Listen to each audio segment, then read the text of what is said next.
I was first introduced to game development in high school, and I started using all my free time to make really bad games. There's something so satisfying about creating a character or an idea and watching it come to life on the screen in a very interactive way. I eventually released a game on Steam, and that game was Bunny Hill.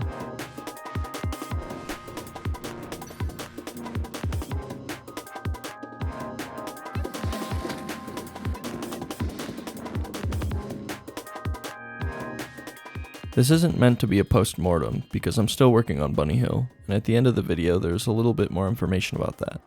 But I wanted to make a sort of recap video, not only to introduce people to the game and showcase some of the work that went into it that could be insightful for you, but also to show a real case study of what releasing a game on Steam could look like, and what I believe influenced Bunny Hill's reception and lifespan.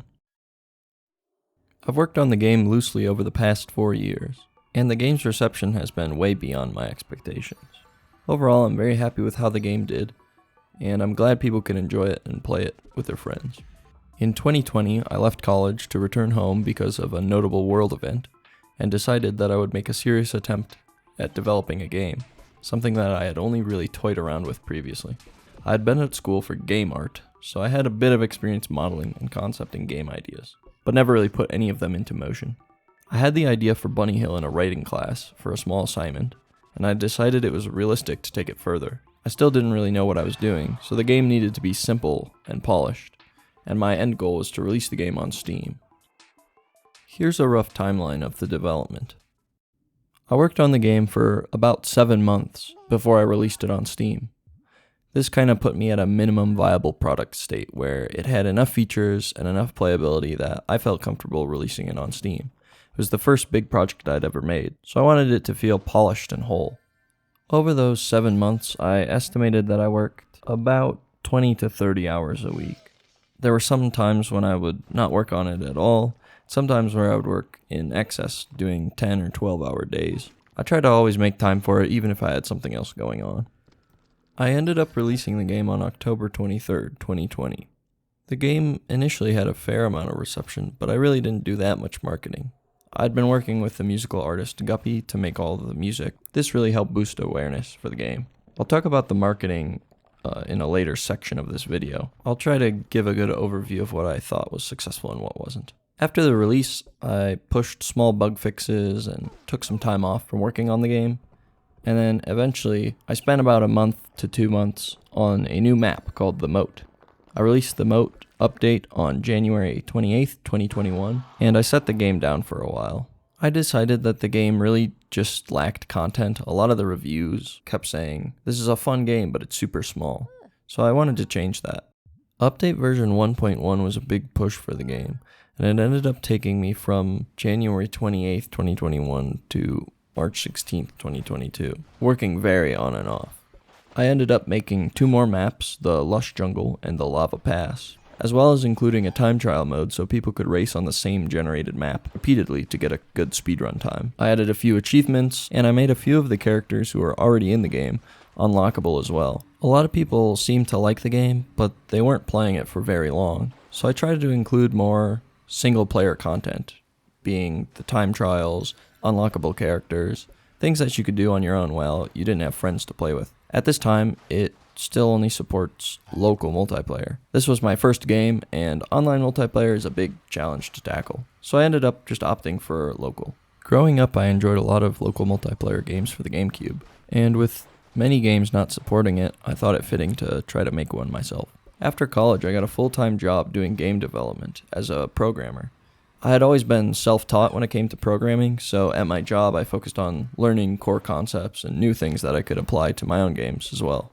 I'd been working on a couple more characters for Bunny Hill that I wanted to release, so I put out a small update, including 4 new characters. A lot of these characters were influenced by comments I had gotten saying, it would be really cool if we saw this kind of character or this kind of character, and I think they really add to the game. Currently, I'm working on online for the game, so I want to add lobbies where you can host and play with your friends. It's still a big challenge, but I'm working through it, and I think this will be a really good thank you to the people who have stuck around and played the game and enjoyed it for so long. They can finally play online with their friends, introduce new people to the game, and hopefully it'll just make it more accessible. Now that you sort of have a timeline of the development of the game, let's talk about marketing and what worked. Originally, I just started making YouTube devlogs for fun. They weren't serious at all, I had no audience, and of course there was no monetization. I wanted to make them really to help myself keep track of the work I was doing. They're really funny to look back on. It definitely shows me how far I've gotten. It's also pretty humbling to look back and see myself dealing with problems that I deal with today. All the old devlogs are uploaded on this channel, so if you want to go watch them, they're there for you to check out. The devlogs would get anywhere from 60 to 100 views, and I wouldn't really garner any following from it. Once the game was more polished up and I had a trailer and GIFs to show people, I would post them on Reddit, Tumblr, Instagram, and eventually Twitter. I got most of my traffic from Instagram because that's what a lot of my friends use, and I'm relatively active on there. What ended up really helping the game was working with the musician Guppy. Guppy, if you don't know, is an electronic music artist, and I found out about them in 2020 when I was first listening to 100 gecs and a lot of Roblox core on SoundCloud. I really like Guppy's music. I think they're very versatile and they have a really unique sound. Plus, they like to make really fast music, which I appreciate, and that fit the game very well. Guppy would post the trailer on Twitter and it would garner about 15,000 views. A couple people retweeted it and made some nice comments. And it's very cool to see people interacting with the game and supporting the musician. These tweets really are the only reason it got any reception at all, besides word of mouth from my friends. I submitted the game to the student category for the Indie Games Festival and ended up getting an honorable mention. What really helped was, after update 1.1, I was watching a podcast on YouTube about how to market games by the YouTuber Mrs., and they recommend using TikTok. I'd gone on TikTok and seen his success, so I figured I'd give it a shot. I'm not really good at using any social media, and I really just like to make the games, but marketing is at least 50% of the battle, especially if I want to do this full-time as a career. I ended up making 5 TikToks and waiting to release them. I made a TikTok account and then over the course of a week, put out all 5 of them. The week I released them, I traveled to California for the Game Developers Conference. I had done some guerrilla marketing there, which I'm sure helped. But my TikToks started to blow up. Most of them would get 10 to 30,000 views, but one got all the way up to 230,000 views. This made a real change for the game. Tons of people interacting with it, lots of Steam sales, and I definitely got a lot of suggestions. It can be a little overwhelming for that many people to see your game in a short video, but I'm glad I got to hear people's feedback at face value. Most people wanted to see the game support online multiplayer and be ported to consoles. A lot of people also asked for mobile as well. These are all pretty big tasks for one person, but they're all definitely great suggestions. I do want to do console ports in the future, and maybe mobile too. A lot of people waited to buy the game, or lost interest because the game didn't really support these features, which is totally fair. Bunny Hill really is just a console game that you can play on PC. I think the last notable marketing thing was that because the TikTok garnered so many views, the game ended up in a Polygon article. Someone actually reached out and sent this to me. I didn't even know if they were putting it in the article, but I'm happy they did. I'm sure it helped out a little bit. I would say if you really want to market your indie game well, it helps a lot if you work with someone who has an audience. What helped me gain a small audience was making a new TikTok account. TikTok's algorithm really promotes new accounts, so it can be a decent option if you don't have a ton of content online already. The social media really is the cheapest way to go. I did end up running a few paid ads on Instagram and other platforms, but they never really got me anywhere. I think with a bigger advertising budget and more dedicated videos, it's feasible to do marketing that way as well. I'm not going to get into the hard numbers when it comes to sales, but I think it's a good idea to take a look at the sales graph over the lifetime. The amount of money I made really is negligible when it comes to surviving off of this kind of stuff, but it was a lot more than I expected. I have a long way to go if I want to make this work full time. I think what's interesting about the sales graph is that it shows you can have a game and it just hasn't really found its audience. And once you find the audience, you'll get a lot more interaction. Updates and all of that stuff really snowballs the game, so more people will check it out. I found that the better the game gets, the better the reception. I think that one's a little obvious, but really caring for the games I've made over the past years and not letting them just fall to the side has really benefited me. You can see a visible spike on the graph for when I drop the TikToks. I believe when I released the game I had about 300 or so wishlists, and now the game has 2,000 wishlists. The game usually has about 5 to 10 daily active users, which is surprising to me, and the average playtime is about 30 minutes, which I still think is a little bit low. I think the online will help get this up.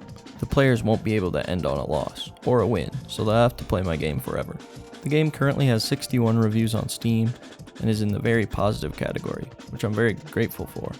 A lot of the reviews are pretty fair in terms of the scope of the game. They still acknowledge that it's small or could have more features, but they like what's there, and they're willing to give it a positive review. Most of the negative reviews say that the lack of content is too much of a turnoff, that they can't recommend the game. I think that's a fair take as well. Moving forward, I've been working on Bunny Hill Online. It'll be the next major update for the game, and I'll be happy to bring it to the players for free. I'll probably end up increasing the cost of the game itself. I think I've put a lot of work into it over the past 4 years, and I'll probably increase the price $1 or $2. I have a lot of ideas for new modes or maps that could be great, but I don't really want to commit a ton of time to an older project as well. I would like to do a console port, and maybe I'll reach out to a publisher to make that happen. And in the very far future, I definitely want to make a Bunny Hill 2. I think if it's the game that got me started, and I was able to make a living off of making games for a while, I'd like to pay homage to that. I'd like to really bring the players the features that they want in a full realized way, and not just cram them into the first one. I hope this is helpful to anyone out there interested in game development as a hobby, or trying to make it full time. I've been everywhere in the spectrum, from doing it for fun, to doing game development for a company, to doing it for myself, but trying to really make a profit. I'm hoping that I'll be able to keep making games and providing people with fun experiences. I have a lot of game ideas I'd like to tackle, and I'll be chipping away at them for a long time, so if you want updates on those, feel free to subscribe. If you have any ideas for Bunny Hill Online, I'm in the midst of making it, so leave me a comment on things you think I should add. I have a Discord if you'd like to join. It's pretty quiet, so I won't be constantly pinging you. I'd love to talk about game design stuff, art, code, music, whatever really. And I've got another game on Steam as well. You can find all my games through the dogma.quest website, and I've got a couple more casual projects on itch as well. Thank you for watching. I hope this has been an insightful look into the life cycle of an indie game.